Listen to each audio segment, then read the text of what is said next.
Ek het nou die dag 'n video gemaak oor die drie eenheid, die Vader, die Seun en die Heilige Gees. En baie mense het na dit ook gekom en my vrae gevra, maar wie is die Heilige Gees en hoe werk die Heilige Gees? Nou, partye mense dink die Heilige Gees is net 'n krag of 'n gevoel of iets wat tydens lofprysing gebeur. En ek is seker jy het dit al gevoel, baie keer praise and worship 'n mens, dan kry jy soms 'n hoendervleisie so op jou arm, of jy begin huil, jy raak emosioneel, okay. Maar die Heilige Gees is God self. Die Heilige Gees is die derde persoon van die drie eenheid. En toe Jesus opgevaar het hemel toe, het hy gesê, hy los ons nie alleen nie, hy los vir ons 'n helper. So hy het ons nie wees gelos en sonder enige ondersteuning of krag nie. Hy het die Heilige Gees gestuur en dit is God se teenwoordigheid wat binne in jou woon. Die Heilige Gees loop elke dag saam met jou. Waar jy gaan, wat jy ook al doen. Hy lei jou, hy praat met jou, hy troos jou en hy herinner jou aan wat Jesus in sy woord gesê het. Ek het 'n paar notas hier gemaak. Hy is nie net krag nie, hy is 'n persoon. Die Heilige Gees het emosies. Hy kan bedroef raak. Partykeer doen en sê ons goed wat die Heilige Gees hartseer maak. Hy praat, hy lei en hy leer ons. Jesus het gesê in Johannes 14 vers 26, maar die Trooster, die Heilige Gees wat die Vader in my naam stuur, hy sal julle alles leer en julle herinner aan alles wat ek vir julle gesê het. Is dit nie net beautiful nie, om te dink dat God het die Heilige Gees vir ons gestuur, sodat ons hom in ons kan hê, om ons te help in elke dag, om met ons te praat, om ons te comfort, om daar te wees in die tye wat ons moedeloos, hartseer, stikkend voel, maar ook in die tye wat ons gelukkig is en dinge met hom wil deel. Hy is daar om ons te help groei en om ons te herinner wie Christus Jesus is. Die tweede ding is, die Heilige Gees wys vir ons wanneer iets nie reg is nie. Die Heilige Gees oortuig ons van sonde. Met ander woorde, wanneer jy iets doen wat nie reg is nie, gaan jy daai stemmetjie hê daar binne wat vir jou sê, nee, daai ding waarmee jy nou besig is, daai ding wat jy nou gesê het, daai plek waar jy nou ingegaan het, dit is nie waar God jou wil hê nie. Johannes 16 vers 8 sê, en as hy kom, sal hy die wêreld oortuig van sonde en van geregtigheid en van oordeel. Die Heilige Gees wys jou nie jou foute om jou te verneder nie. Luister mooi, die Heilige Gees wys nie vir ons foute om ons te verneder nie, maar om jou te herstel, te genees en naby aan Jesus te hou.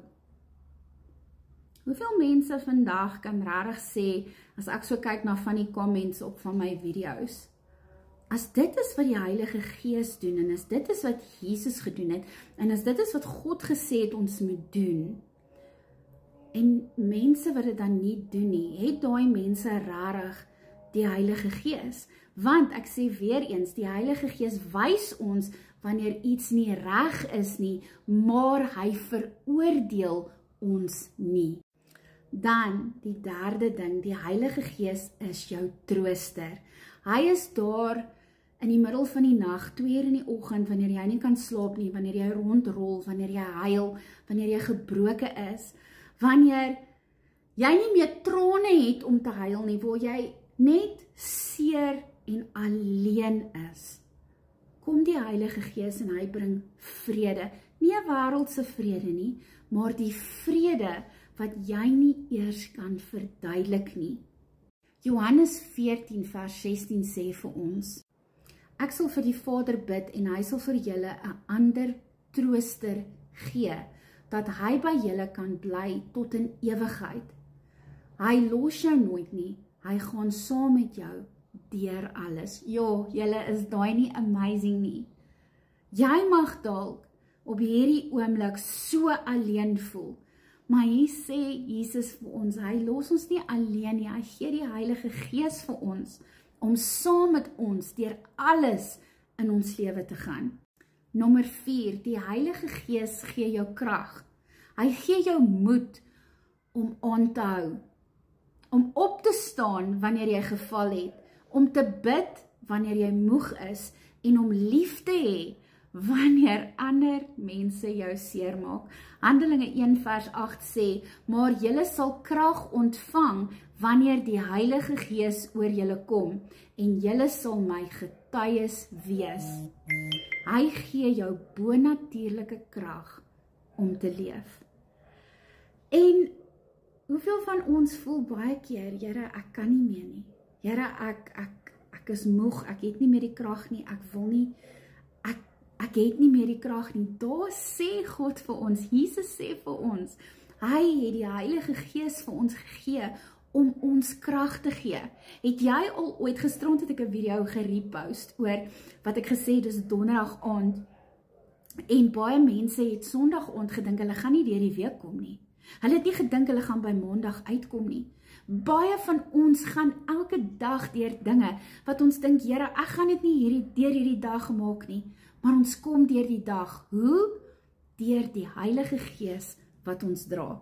En dan, baie belangrik, nommer 5, die Heilige Gees verander jou van binne af.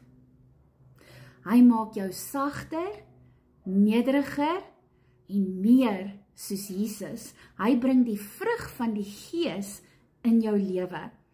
En daai is liefde, vreugde, vrede, geduld, vriendelikheid, goedheid, geloof, sagmoedigheid en selfbeheersing, volgens Galasiërs 5 vers 22 tot 23.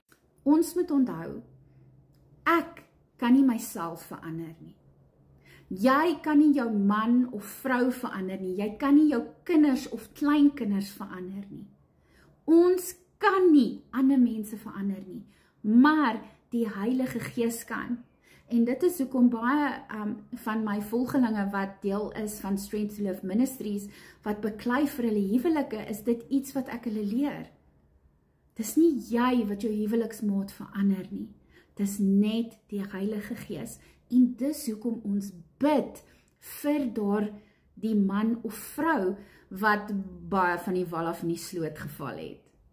So, basies wat ons sê, die Heilige Gees is nie 'n atmosfeer of 'n gevoel nie. Hy is 'n persoon wat elke dag saam met jou leef. Hy is jou trooster, jou helper, jou gids en jou krag.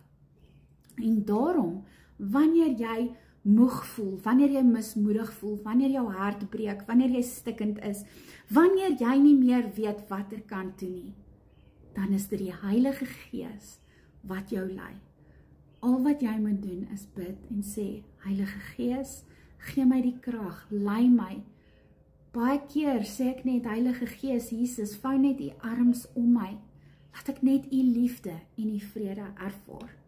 Ek hoop hierdie beantwoord julle vraag. Geseënde dag. Shalom.